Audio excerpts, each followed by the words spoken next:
Welcome to the latest edition of our A.T. Kearney Procurement and Analytics Solutions, The Wave of the Future podcast series.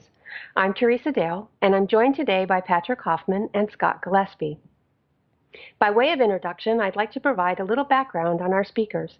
Patrick Hoffmann is a senior sourcing manager with our Procurement and Analytics Solutions practice and is based out of Chicago.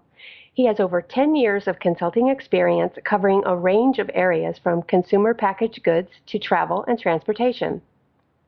Scott Gillespie joins us from Cleveland, Ohio. Scott is co-founder and managing partner of Tclara, a company that helps travel and procurement managers build more valuable travel programs. Scott knows the travel industry extremely well. He founded Travel Analytics and was one of A.T. Kearney's travel sourcing subject matter experts. Scott is also the author of Gillespie's Guide to Travel Procurement blog. Welcome, Patrick and Scott, to our latest podcast. Today we're talking about sourcing travel, and it's such a large category to cover, we're concentrating on airline contract management. We'll be complementing this with another podcast covering travel policies and shared savings later in our podcast series, so stay tuned. I'd like to start with my first question for you, Scott. The airline industry is continuing to consolidate. For example, we've recently seen the merger of U.S. Airways and American Airlines. What impact are these mergers, joint ventures, and strategic alliances having on the management of airline contracts from a procurement perspective? Thanks, Teresa. Probably the biggest impact that they're having is creating concern among the buyers that the reduction in competitors is going to result in higher prices. And while that generally is true, supply and demand is always at work, the reality is that it may actually work to the benefit of the buyers in the sense that through stronger cooperation amongst the joint venture partners particularly, the buyers have a bit of an easier time negotiating the contracts and then managing the contracts. And there is some hope that when industries consolidate toward typically three strong, viable competitors, that the result for the buyers is better service, more profitable industry, creates better products, more innovation, generally can be viewed as better for the buyer, although the buyer may end up paying a little bit higher price.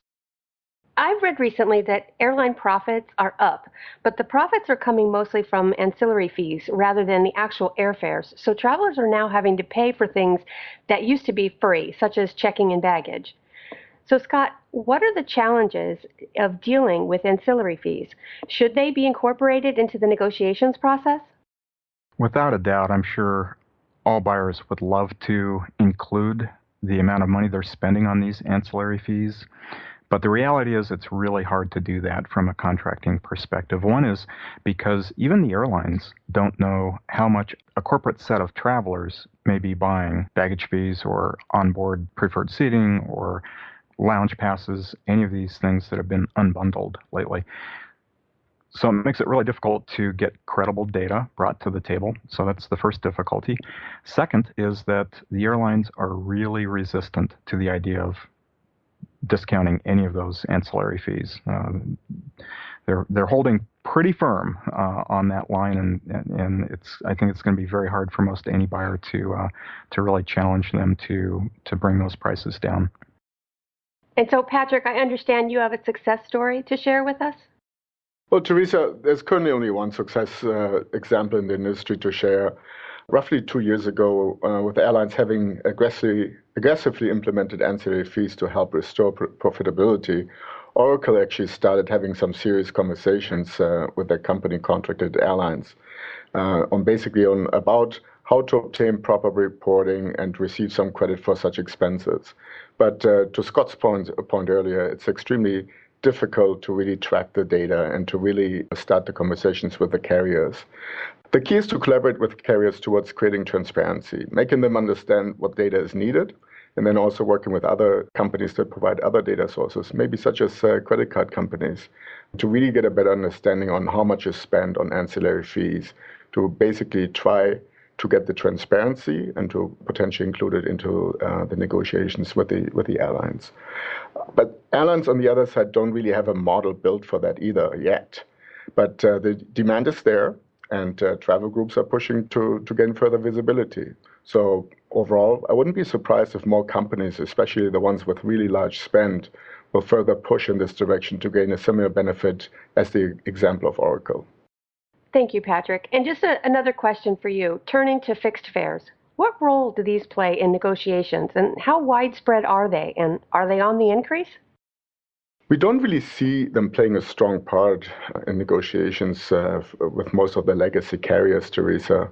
While RFPs often still provide sections for carriers to propose them, especially for high volume routes, the trend is more to reflect offers as a discount percentage. However, it depends on the carrier. We just recently had one case where we saw an opportunity and benefit to negotiate fixed fares on a select range of routes. It was actually with one of the Gulf carriers. And yeah, I think that the result was positive. We laid out the advantages and created the right award scenario that yielded the best advantage for the client and collaborated successfully with the carriers. And they were willing to express their offer as a flat fare. But in general, I wouldn't say that we see a trend of companies seeking flat fares. Neither do we see carriers trying to offer them more often. So another question back to you, Scott. We live in a globalized world, but there are times when global isn't the answer to everything. When it comes to negotiating contracts with airlines, what's the best approach to secure the optimal deal? Is it best to negotiate globally or to adopt more regional approach? I think the best answer really, in almost all cases, is a combination of the two, perhaps not surprisingly.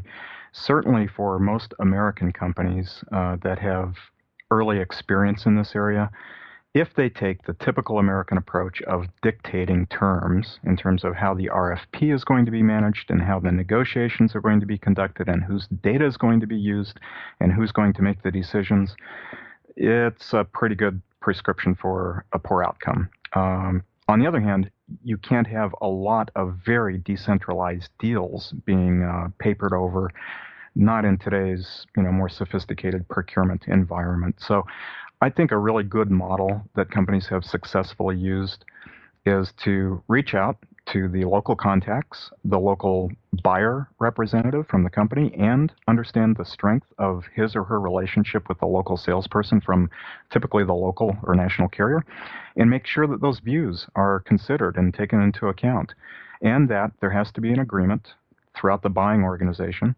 that the default assumption will be that the central procurement contract will be given the most credence. But in some cases where the local deal can be cut better, the centralized procurement contracting organization needs to appreciate that and give the local folks some runway. And Patrick, do you have an example that you can share with us? Yes, absolutely, Teresa. I think I certainly agree with Scott's point, and that's exactly the observations that we made in the market as well. We just recently, just to give you one example, we just recently helped one of our clients to negotiate their contract deals with some of the Chinese carriers like China Eastern, China Southern, and Hainan Airlines as well. And I think that here are some very good examples where you would say it's really critical to establish the relationship to the local offices from where the deals are basically created. And while certainly the language barrier was a little bit of an issue as well, so there was definitely an advantage to conduct the negotiations at a local level. And again, while specifically coming back to this example, some of the Chinese carriers obviously have representative offices, not only in North America, but also in some of the other regions. We definitely saw a benefit from really driving the negotiations at the local level and setting up the contract at the origin country itself. So to Scott's point, I think it's probably an approach, kind of taking a good mix of a global approach while still also playing the local role. And I think those two examples that I just provided show that you really need to understand the market. You really need to understand how the carriers also function, and who can give you the better opportunity to provide the better contract deal. Okay, so you both mentioned it, but I want to talk about the actual RFPs that are sent out. So Scott, do you think that these are fundamentally too complex? And if so, how can they be simplified? That's a really good and timely question, Teresa. In fact, Patrick and I were both at an event in New York a month or two ago where this topic was raised in a workshop. A lot of buyers in the room, some airline folks in the room, and the question was asked, can we simplify not only the RFP contract, but also the proposal terms and the pricing terms? Can we just make this simpler? And it was really interesting to me. I didn't expect the response that the room gave to the question. And it was basically, we're not sure we want a simpler contract or a simpler pricing structure. Because the concern was that if we had too simple a contract or too simple a proposal or too simple a pricing terms, there would be missed opportunities because there are clearly, in almost every buyer's travel footprint, there are going to be markets that can be priced very aggressively for any number of reasons.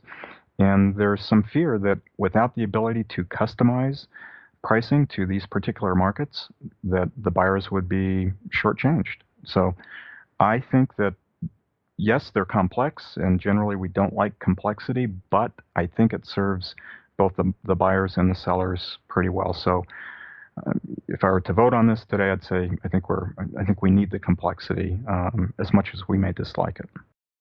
Talking about complexity and simplicity leads nicely into my next question about Prism, which, as you know, is a reporting system that has become the industry standard for airlines. Prism enables airlines to really understand their market share, bringing transparency into this complex set of data. So, Scott, what are Prism's goals, and how is this reporting system changing the marketplace? Well, I think Prism's goals are pretty clear in that they want to serve the airline industry with the best available view of market share data. And that's important to many airlines, that market share, emphasis on share. But some airlines still today prefer simply revenue or segments as their measure of success. So they don't need this relative issue of how much market share they're getting. But most of certainly the North American and major European airlines and many other major airlines around the world have gravitated to this market share basis for measuring contract performance. So that means Prism is in a really good position to consolidate lots and lots of corporate ticket data. And they're going to provide that data back to the airlines in ways that make the airlines much more aware of which companies are performing against their contracted commitments. And what this really does for the buyers is actually a good thing in the sense that it clearly identifies buyers that are meeting or exceeding their goals and therefore are worth even better discounts. And at the same time, it identifies those corporations that are not meeting their contracted performance requirements and therefore probably should have their discounts reduced or removed, which then means that there's more discount dollars available to those companies that can perform. So in a very short answer, Prism serves the market by enforcing and recognizing good contracted behavior, and it helps the airlines to reward those types of companies. Do you have any additional thoughts on Prism from your perspective, Patrick? I certainly agree with what Scott just stated. I think Prism is here to stay. There's definitely a benefit of using Prism, especially for the carriers. They need to find a way on how to identify additional opportunities to propose to their clients. And I think one asks from the companies to really obtain the Prism data directly. Ultimately, it's their data. It's data that has been provided by their TMCs to Prism that they basically just set up in a way for the airlines to use. And I think there's a clear ask from the companies as well, to obtain the data for their own analysis. But I think in general, it is basically setting up a structure that is important for the overall purchasing effort. And just in general, I think as most of the listeners probably have experienced as well, you really need to start the process early. You need to send out the EDRAs to the carriers very quickly. You need to make sure that you involve the TMCs at an early stage, specifically the TMCs in other regions outside of the core regions like North America or even Europe. We see on a very regular basis that, and coming back to Scott's point, that Prism data is more used in Asia, for example, nowadays as well, or even in Latin America to a certain degree, is wherever this Prism data flow hasn't been established yet, your overall RFP timeline for the airline is definitely being delayed. I think that's huge, and that needs to be planned in advance. And whenever you take a new TMC on or you switch TMC, just make sure to set up the data flow right away so that you don't experience any delays when you go to market. Thanks, Patrick. So no podcast on airline contract management would be complete without a question about frequent flyer programs.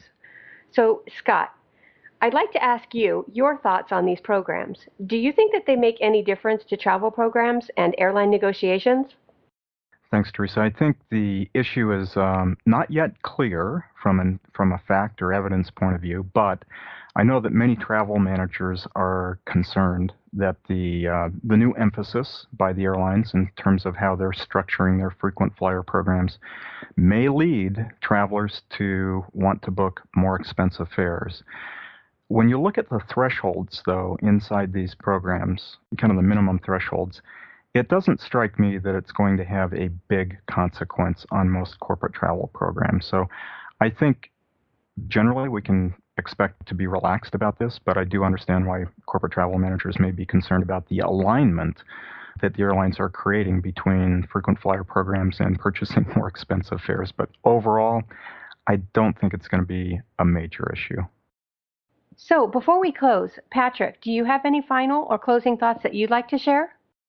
Absolutely, Teresa. I think the economy now favors the airlines, which means travel buyers must pay more attention to managing the airline contracts. The market share commitments are measured closely, and newly negotiated discounts are not as attractive as they were 2 years ago. Overall, savvy travel managers are trying to create a broader picture of their airline spend by including ancillary fees and surcharges, as we have heard before, in order to negotiate a bit better and to counter any contract shortfalls they may have caused. Corporate travel is further increasing, with demand likely to grow more quickly in 2015. However, the industry is not expecting airfares to rise too sharply, actually. In many regions, especially in Asia and Europe, competition is also growing, largely from low-cost carriers on short-haul routes and Middle Eastern, the Gulf carriers in the long-haul markets.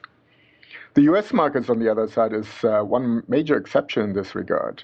Consolidation has reduced competition and is already pushing up airfares in some of the markets. Unlike in some of the other regions, the low-cost carriers are suffering from rising costs in the US, mostly discouraging them from entering any price wars with some of the legacy carriers. With few of these disruptors left in the markets, fares could rise sharply over the next couple of years.